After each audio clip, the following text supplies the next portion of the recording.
बिस्मिल्लाहिर्रहमानिर्रहीम। गुमनाम हीरोज़ के मुअज़्ज़ज़ नाज़रीन व सामीन, अस्सलामु अलैकुम। डॉक्टर मोहम्मद उनीब सलीमी के साथ आप सुन रहे हैं देवता। तो आइए बढ़ते हैं कहानी की जानिब। उनके शानों से स्टेन गनें लटक रही थीं। कुछ औरतों के पास जदीद राइफलें थीं और कुछ ने रिवॉल्वर पर ही इक्तिफा किया था। उनकी कमर से कारतूस की पेटी बंधी हुई थी और होल्स्टर्स में रिवॉल्वर नजर आ रहे थे। उन्हें जहां गाड़ी से उतारा गया वहां 3 मुरब्बा गज के हिस्से में तार कांटों की दीवार खड़ी की गई थी। शायद वो कैदियों को रखने की जगह थी। अब सबको एक कतार में खड़े रहने का हुक्म दिया गया। उनका एक अफसर आ रहा था जो उनकी किस्मत का फैसला सुनाने वाला था। वो आधे घंटे तक एक कतार में खड़े रहे। एक मचान से सर्च लाइट की रोशनी उन पर पड़ रही थी। फिर दूर ही कुछ लोग आते हुए दिखाई दिए, उनमें औरतें भी थीं। पारस ये बात नोट कर रहा था कि उन्हें कैदी बनाकर लाने वाले लोग गूंगे बहरे बने हुए थे। सिर्फ एक शख्स बोल रहा था। यकीनन वो सांस रोकना जानता होगा। आसपास से गुजरने वाले मुसल्लह अफराद भी खामोश थे। वो अफसर आ गया। उसके साथ स्टेन गन उठाए हुए अफराद थे। एक दराज कद सेहतमंद औरत नजर आई। उसकी आंखों पर स्याह ऐनक थी।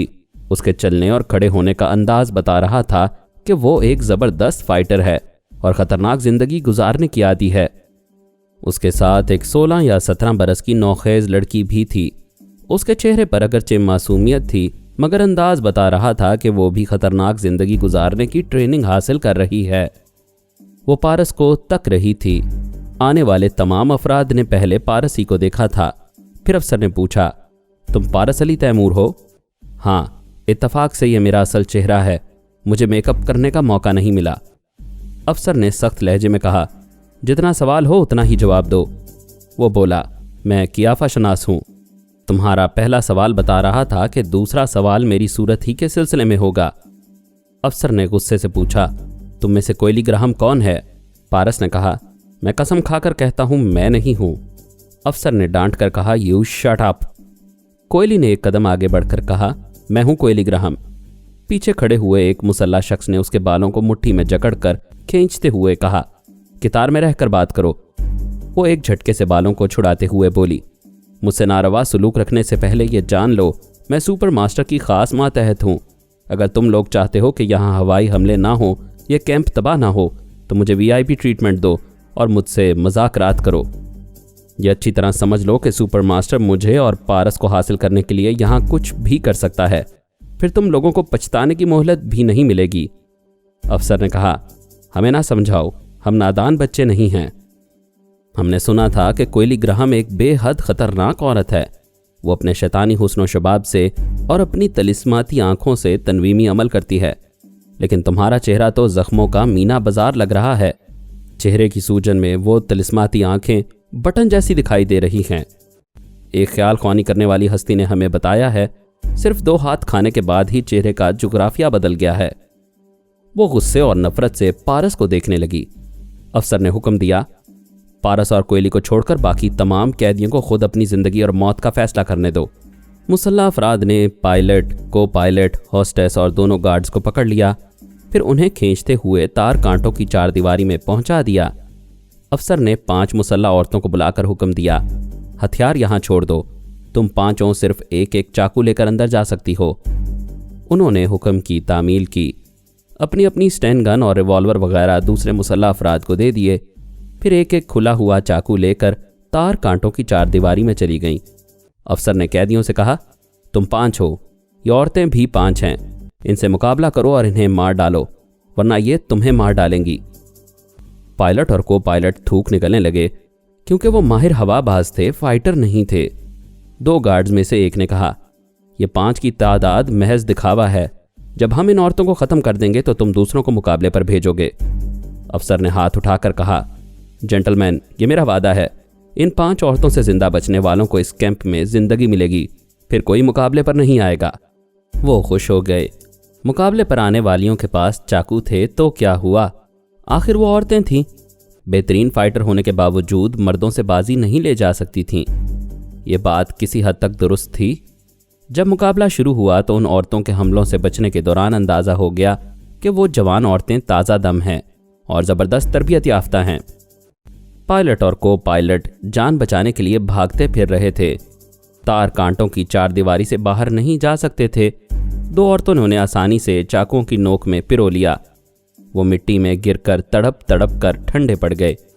हॉस्टेस और गार्ड्स जमकर मुकाबला कर रहे थे, चाकू से बच रहे थे, हाथों और लातों से जवाबी हमले कर रहे थे। देखने वालों के सामने इस मुकाबले का नतीजा साफ जाहिर था। चाकू चलाने वाली औरतें निहत्थे कैदियों को अगले चंद मिनटों में खत्म करने वाली थीं। एक गार्ड के हलक से चीख निकली। एक औरत चाकू की नोक से उसके जिस्म पर खून की लकीर बनाती चली गई थी। लिबास सीने से लेकर पेट तक कटता चला गया था। दूसरी तरफ एक औरत के हलक से चीख निकली। होस्टेस फजा में छलांग लगाकर उसके सर के ऊपर से कलाबाजी खाती हुई पीछे गई, फिर तेजी से पलटकर लात मारी थी। वो तवाज़न कायम ना रख सकी। मुंह और सीने के बल तार कांटे की दीवार में जाकर लग गई। उसके पलटने से पहले फिर एक लात पड़ी। वो फिर तार कांटों से उलझ गई। जब वहां से निकली तो चेहरा और जिस्म लहू लहान हो रहा था। वो एक आंख पर हाथ रखे हुए चीखें मार रही थी। उसकी इस हरकत से जाहिर था कि उसकी एक आंख जाया हो चुकी थी। वो इधर उधर डगमगा रही थी। दूसरी चाकू वाली ने होस्टेस पर हमला किया।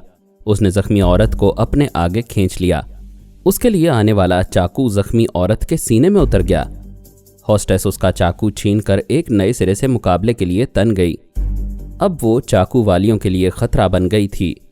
मुकाबला अचानक दिलचस्प हो गया था। सबकी नजरें हॉस्टेस पर थीं। दोनों गार्ड्स की अहमियत नहीं रही थी। उनमें से एक चाकू खाकर गिर पड़ा था, दूसरा भी गिरने वाला था। मुकाबला करने वाली औरतें अगले 1 मिनट में उसे भी ठंडा कर देती। इसी असना में एक और चाकू वाली भी ठंडी पड़ गई। हॉस्टेस ने समझ लिया वो औरतें पहले इस आखिरी गार्ड को हलाक करने के बाद इस अकेली को घेरना चाहती हैं। उधर उन्होंने गार्ड का आखिरी फैसला करना चाहा, उधर हॉस्टेस ने उनकी जरा सी गफलत से फायदा उठाकर जख्मी चाकू वाली को खत्म किया और एक की गर्दन पीछे से दबोच ली। 2 औरतें उसे 2 तरफ से घेरने लगीं। तीसरी की गर्दन इस बुरी तरह हॉस्टेस की गिरफ्त में थी कि वो जिद्दोजहद के बावजूद निकल नहीं पा रही थी। वो थोड़ी देर तक हमला करने के लिए पैंतरे बदलती रहीं। हॉस्टेस समेत वो सब की सब जख्मी थीं, अपने अपने लहू में भीग रही थीं। किसी वहशी कबीले की औरतें नजर आ रही थीं। एक औरत बुड़क लगाने के अंदाज में चीखती हुई लपकी। हेडलाइट की रोशनी में चाकू का फल चमकता हुआ आ रहा था, लेकिन हॉस्टेस का कुछ ना बिगड़ा। उसके लिए ढाल बनी हुई औरत काम आ गई। हमला करने वाली को उसके जिस्म से चाकू निकालने में जो कम से कम वक्त लगता, उतने से वक्त में हॉस्टेस ने अपना चाकू उसके जिस्म में उतारा, फिर उसका चाकू लेकर कलाबाजी खाती हुई एक तरफ चली गई। ऐसा ना करती तो आखिरी चाकू वाली उसके करीब पहुंच चुकी होती। अब वो तन्हा रह गई थी, सबल सबल कर पैंतरे बदल रही थी। यही उसकी गलती थी। वो समझ रही थी हॉस्टेस भी उसी तरह पैंतरे बदलती हुई आएगी, लेकिन हॉस्टेस ने घूमकर चाकू को नोक की तरफ से पकड़ा ताकि हमला करने वाली देख ना सके। फिर अचानक ही पलटकर उसने चाकू फेंकने की महारत का मुजाहिरा किया। वो चाकू फजा में सनसनाता हुआ गया और आखिरी औरत के सीने में पेवस्त हो गया। इस वहशत और बर्बरियत से भरपूर जंग का फैसला हो गया था। तार कांटों की चारदीवारी से बाहर खड़े हुए तमाशाई तालियां बजाने लगे। उछल उछल कर, हाथ हिला हिला कर हॉस्टेस को नई जिंदगी की मुबारकबाद देने लगे। यह कोई मामूली मुकाबला नहीं था। तन्हा हॉस्टेस ने 5 चाकू वालियों को उनके ही चाकुओं से हलाक किया था। अफसर ने बुलंद आवाज से कहा, हमारे वादे के मुताबिक तुम जिंदा रहोगी। तुम्हारे साथ एक क्लास कैदियों जैसा सलूक किया जाएगा। यहाँ आ जाओ, तुम्हारी मरहम पट्टी की जाएगी। मैं भी तुम्हें नई जिंदगी की मुबारकबाद देता हूँ।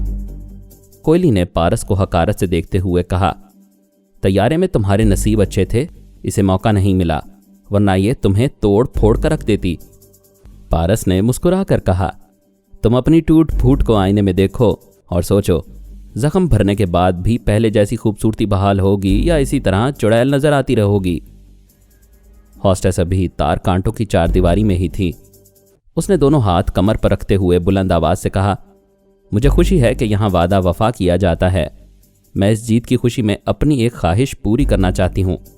क्या मुझे अपनी ख्वाहिश पूरी करने की इजाज़त दी जाएगी? तुम्हारी ख्वाहिश ज़रूर पूरी होगी। इतने में चारों तरफ से शोर बुलंद होने लगा, पूरी होगी, पूरी होगी, पूरी होगी।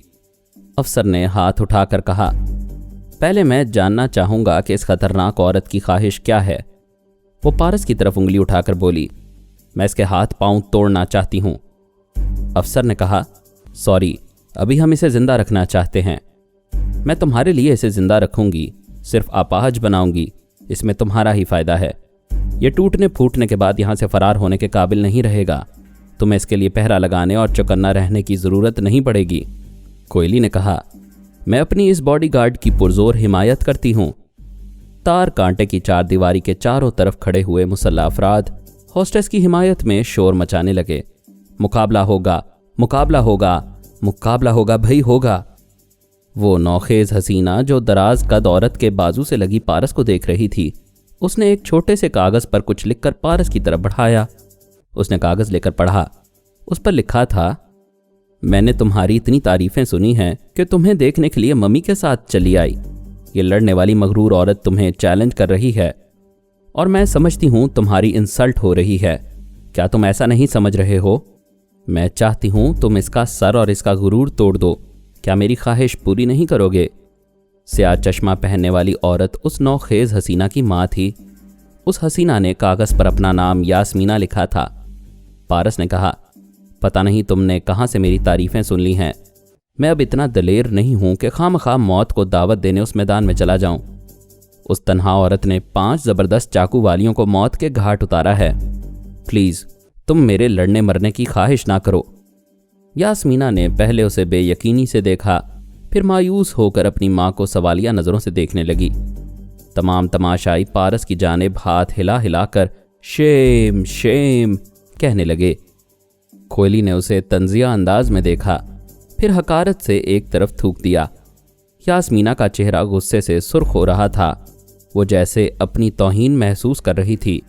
पारस को नागवारी से देखकर वहां से जाना चाहती थी। मां ने उसका हाथ पकड़कर उसे रोक दिया। अफसर के कानों में झुककर कुछ कहा। इसके बाद अफसर ने ताईद में सर हिलाया और दोनों हाथ उठाकर तमाशाइयों को खामोश रहने का इशारा किया। जब सारे खामोश हो गए तो उसने कहा, हमने एक अहम मकसद के लिए पारस को अगवा किया है। हमारे लिए इसका जिंदा रहना जरूरी है। जब ये मुकाबले में जीतने वाली दावा कर रही है कि इसे जिंदा रहने देगी, सिर्फ अपाहज बनाएगी, तो हमें एतराज नहीं है। अगर ये पारस को लड़ने पर मजबूर कर दे तो हम जरूर यह तमाशा देखेंगे। तमाम लोग तालियां बजाने लगे। हॉस्टेस से कहने लगे, कम ऑन, उसे मजबूर करो, उसे खींचकर रिंग में ले जाओ। वो फातिहाना शान से चलती हुई पारस के सामने आई, फिर हकारत से बोली, तुमने मैडम कोयली का एक तमाचा बर्दाश्त नहीं किया, क्योंकि मर्द औरतों से मार खाना अपनी तौहीन समझता है। अब जो तौहीन होने वाली है उसे कैसे बर्दाश्त करोगे? लो संभलो, मैं उसी तमांचे से शुरू करती हूं। उसने यकबारगी जोर का तमाचा मारा। पारस ने सर को जरा पीछे हटा लिया। वो हाथ चलाने के जोर में घूम गई, मगर बहुत ही तजर्बेकार फाइटर थी। घूमते ही एक किक मारी। आवाज कोयली के हलक से निकली। पारस कोयली को खींचकर अपनी जगह ले आया था। हॉस्टेस की किक कोयली को लगी थी। यास्मीना खुशी से उछल उछल कर तालियां बजाने लगी। उसके 2 हमले खाली गए थे। दूसरे हमले में उसने अपनी ही मैडम की पिटाई कर दी थी। इस बार उसने जरा संभल कर हमला किया। वो उछल कर पीछे चला गया। तार कांटे की दीवार के पास ठहर गया। हॉस्टेस ने हिसाब लगाया, वो हर हमले में पीछे हटकर बचना चाहता है। अब पीछे जाएगा तो तारों में उलझ जाएगा। उसने सोच समझकर हमला किया ताकि वो दाएं बाएं से बचकर ना निकल सके, लेकिन वो तवक्को के खिलाफ ऊपर की तरफ उछला, फिर उसके सर के ऊपर से गुजरता हुआ पीछे चला गया। नतीजा ये हुआ कि हमला करने वाली तार कांटों में जाकर उलझ गई। वो चीखें मारकर पलटी तो लहू लहान हो चुकी थी। सब लोग दम साधे खामोशी से तमाशा देख रहे थे। सिर्फ यास्मीना खुश होकर तालियां बजा रही थी। किसी को आंखों से देखकर भी यकीन नहीं आ रहा था कि 5 चाकू वालियों को तन्हा मारने वाली पारस को एक हाथ नहीं मार पाई थी। पारस ने भी उस पर हाथ नहीं उठाया था, लेकिन वो जख्मी हो रही थी। इसके बाद वो जख्मी शेरनी बन गई। उसने आज तक जितने दाव पेच सीखे थे, बड़े बड़े शाजोरों से मुकाबला करके जितना तजर्बा हासिल किया था, वो सब के सब आजमाने लगी। पारस सिर्फ भूमि का अंदाज अपना रहा था।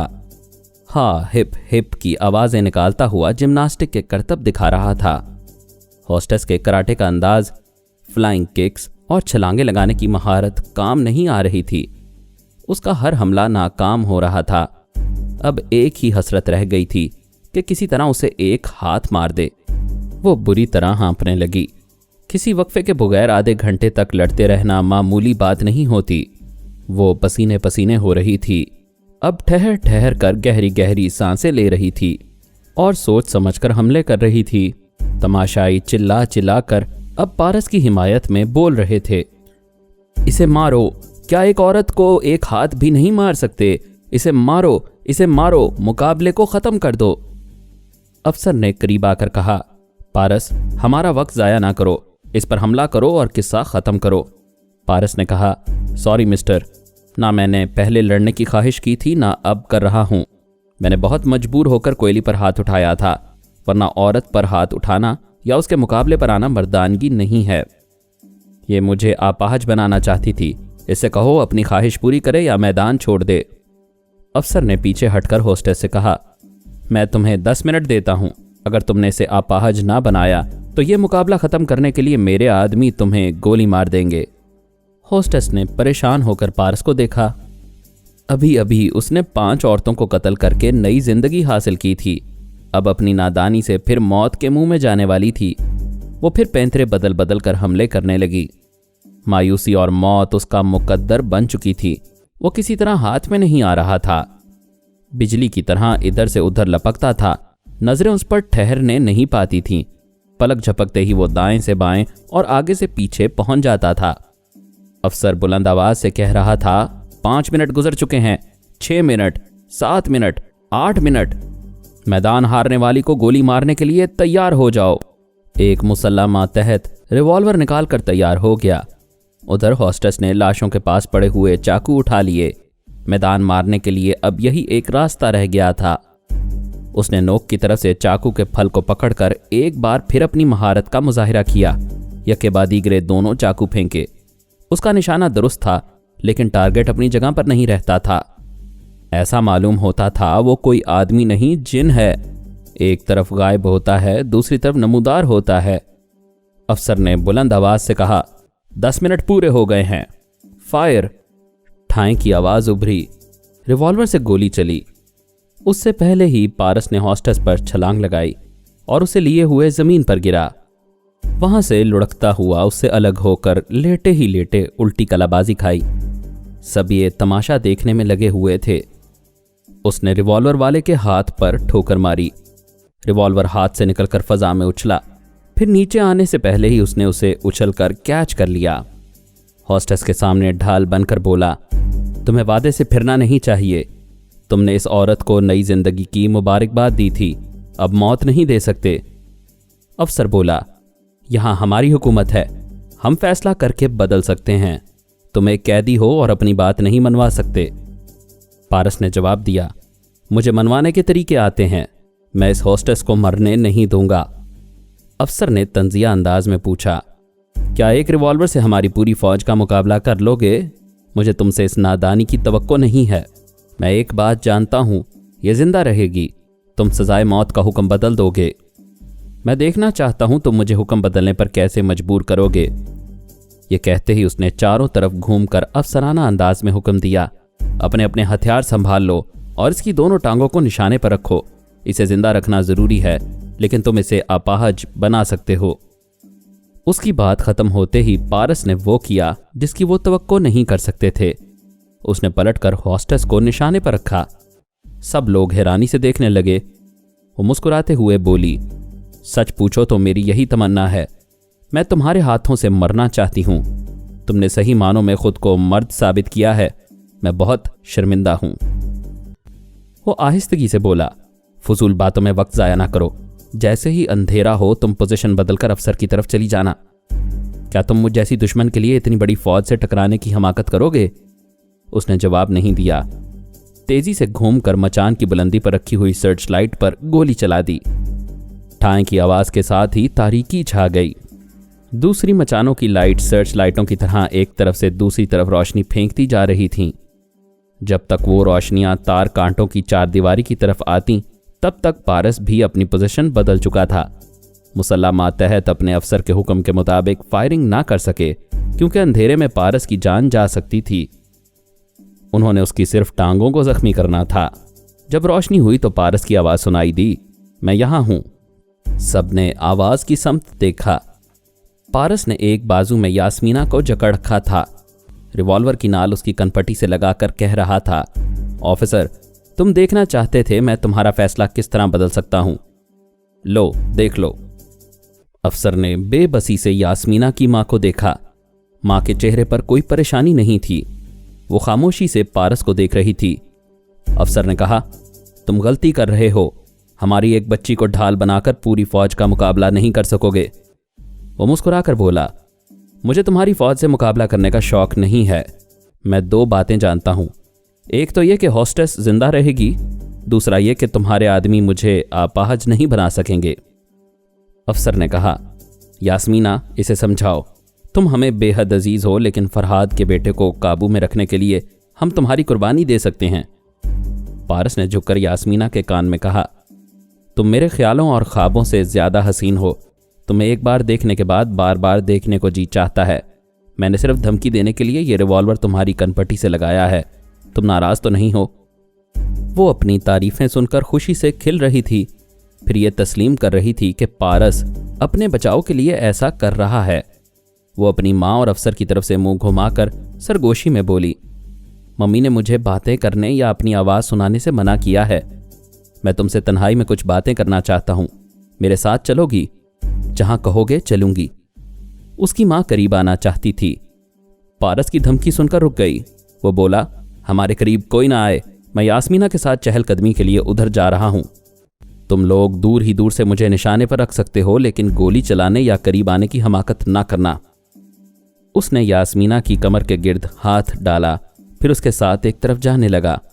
दुश्मन मुतमईन थे, वो उस कैंप से बाहर नहीं जा सकता था। अचानक यास्मीना ने सांस रोक ली।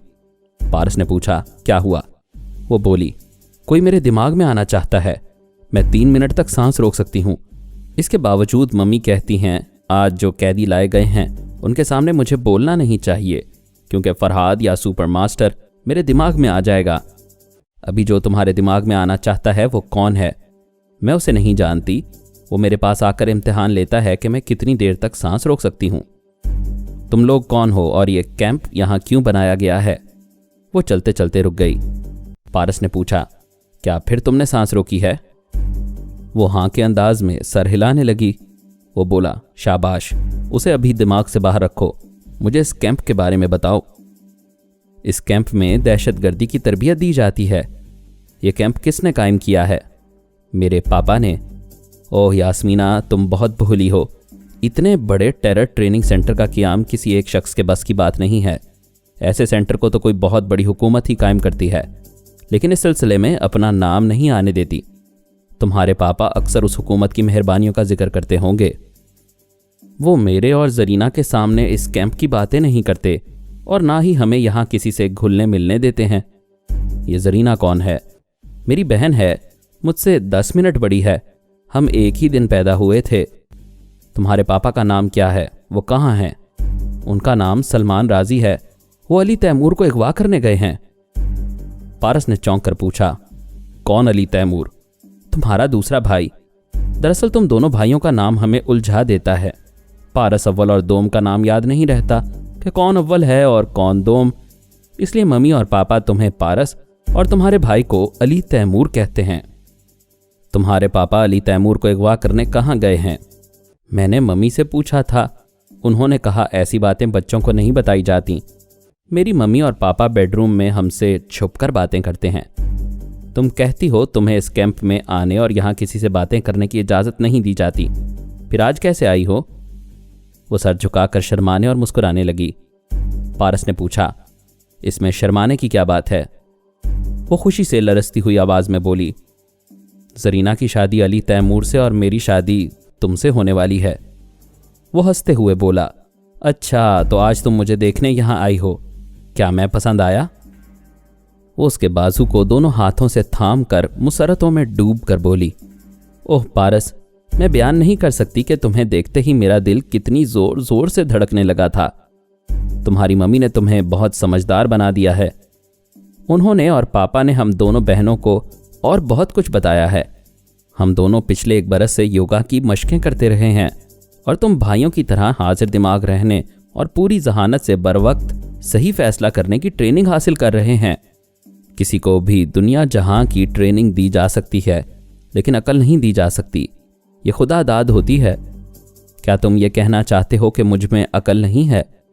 ये तो तुम्हें रफ्ता रफ्ता आजमाने के बाद ही मालूम होगा। तो फिर जल्दी आजमाओ ना। अच्छी बात है, जब हम यहां से तुम्हारी मम्मी और अफसर के पास वापस जाएंगे तो ये रिवॉल्वर तुम्हारे हाथ में होगा। इस तरह उन्हें यकीन होगा कि तुमने अपनी मोहब्बत से मुझे जीत कर मेरा रिवॉल्वर ले लिया है।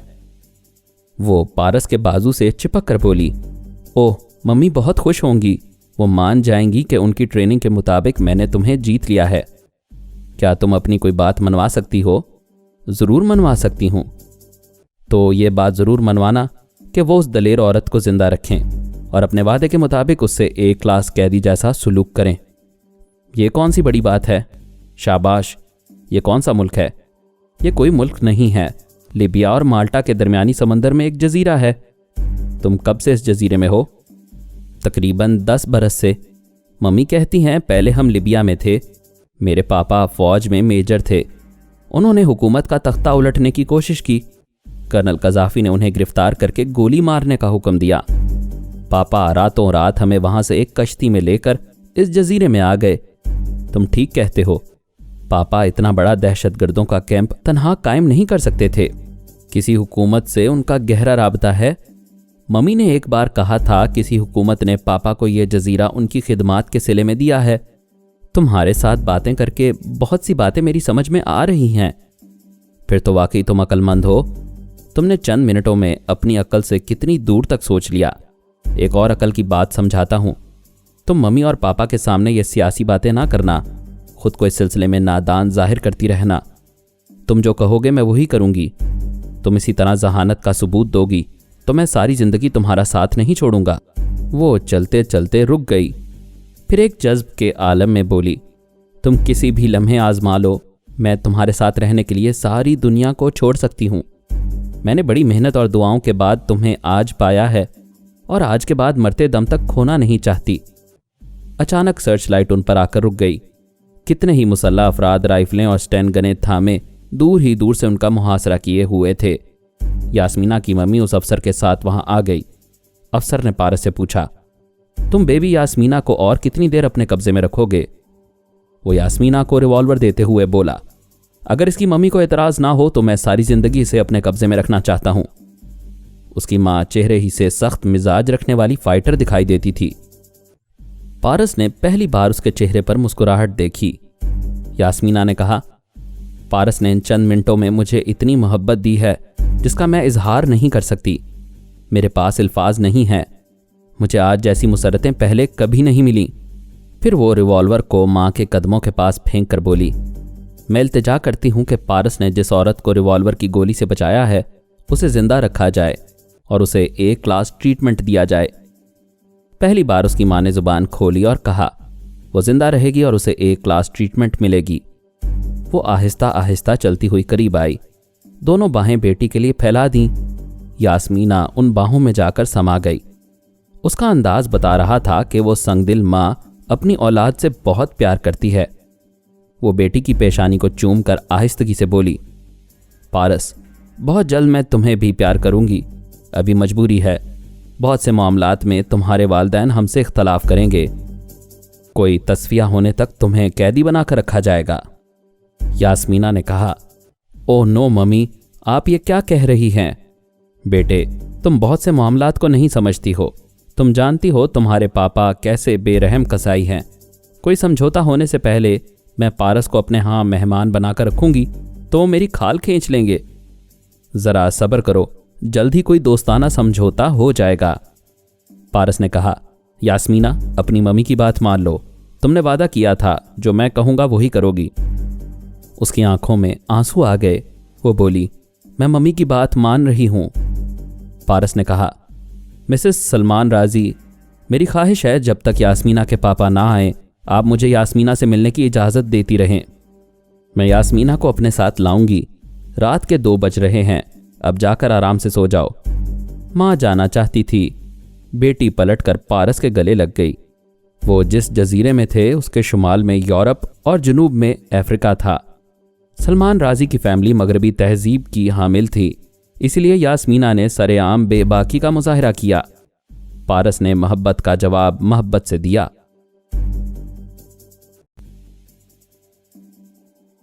मज़ीद अक़सात सुनने के लिए हमारे चैनल का सब्सक्राइबर बने और साथ ही बेल आइकन को क्लिक करें ताकि आपको हर आने वाली नई वीडियो की नोटिफिकेशन मिलती रहे। हमारी वीडियोस को लाइक और शेयर करें और हमें अपनी दुआओं में याद रखिएगा। ISI और पाक आर्मी जिंदाबाद, पाकिस्तान पाइंदाबाद। हम फिर मिलेंगे इंशाअल्लाह एक नई किस्त के साथ। तब तक के लिए अल्लाह हाफिज।